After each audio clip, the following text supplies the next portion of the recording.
السلام علیکم ورحمۃ اللہ وبرکاتہ ناظرین۔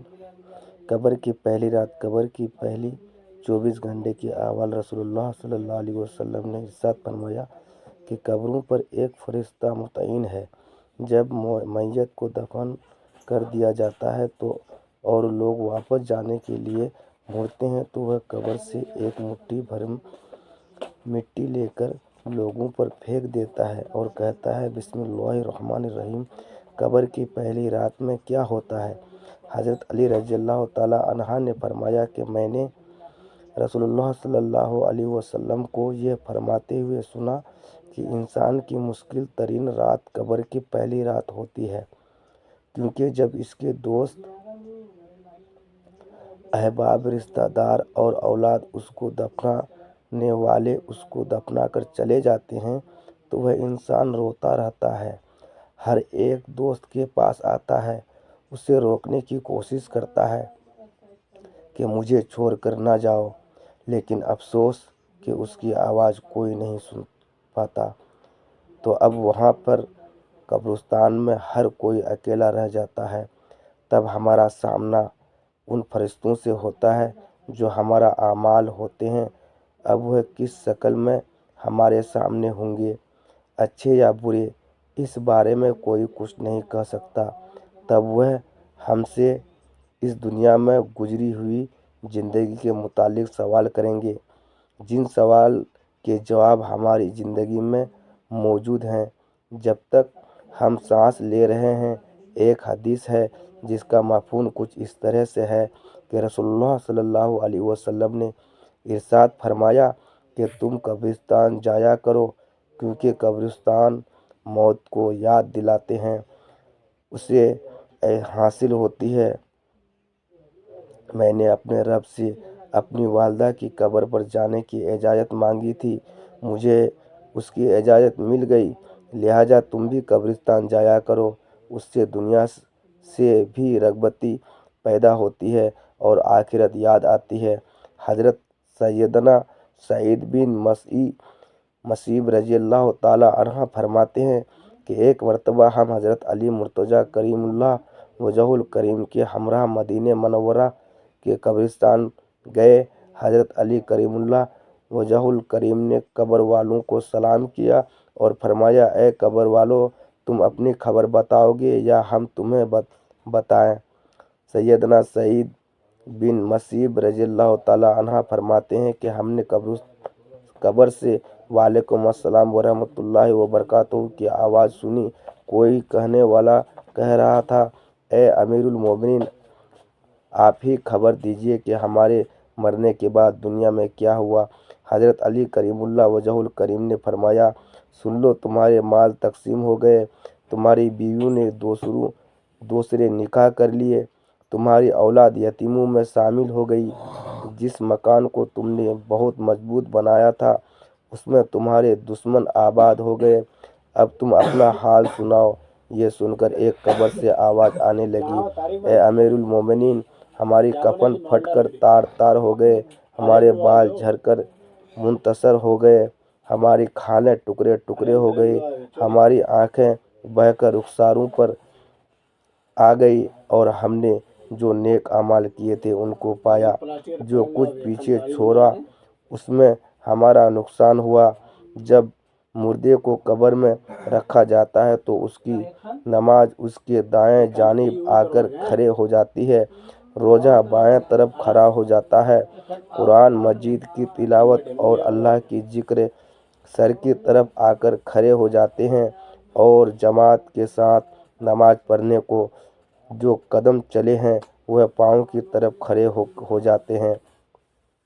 اس کا عذاب اس قبر میں اپنی گردن نکالتے ہیں اور مردے تک پہنچانا چاہتا ہے۔ اگر وہ دائیں طرف آتا ہے تو اس کی نماز کہتی ہے، پورے ہٹ، خدا کی قسم، یہ شخص دنیا میں بہت مشقت اور مصیبت اٹھاتا رہا، ابھی ذرا آرام سے سویا ہے۔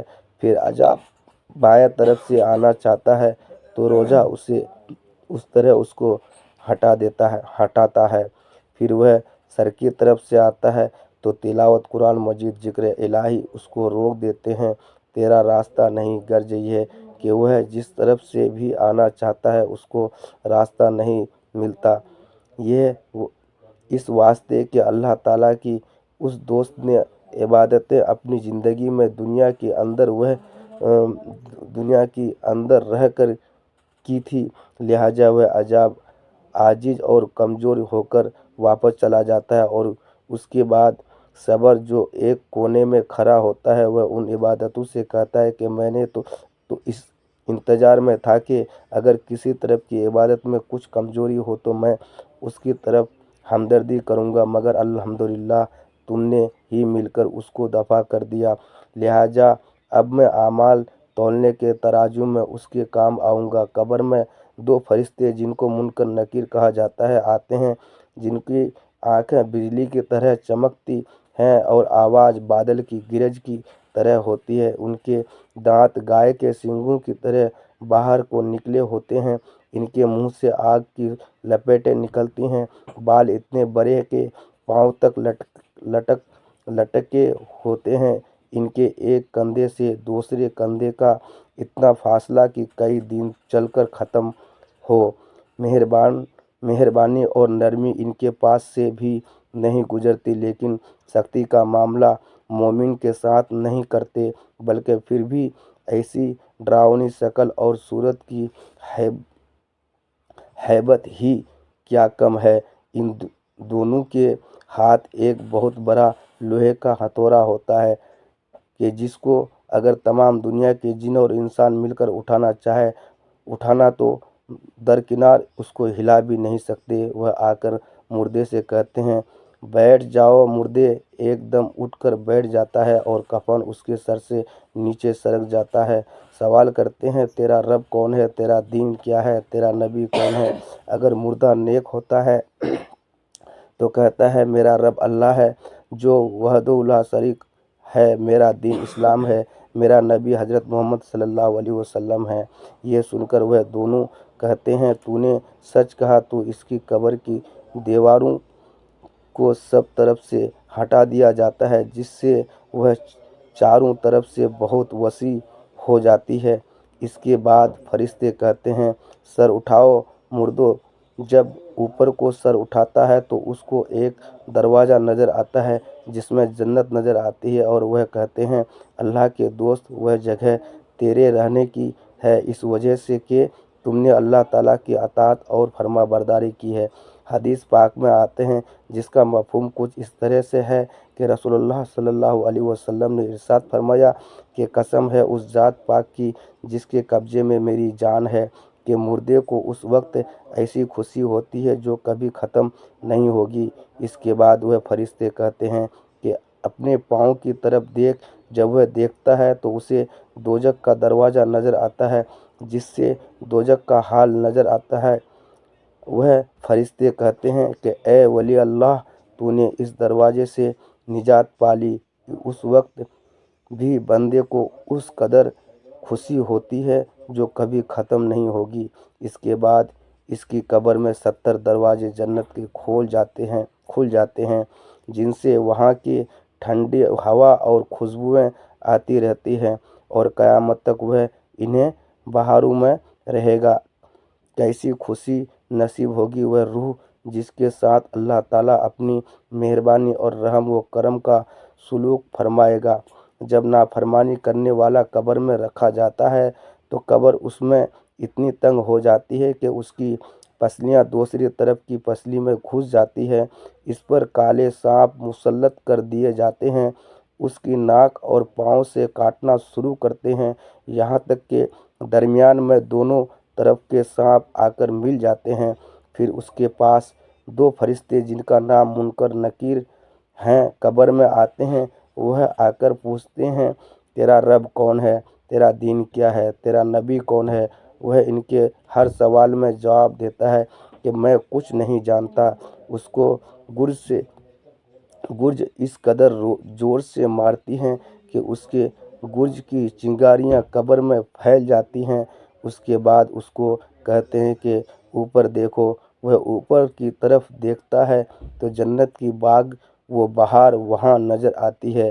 فرشتے اس نافرمان سے کہتے ہیں کہ اے اللہ کے دشمن اور نافرمان، اگر دنیا میں تو اللہ کی اطاعت اور فرما برداری کرتا تو یہ تیرا ٹھکانہ ہوتا۔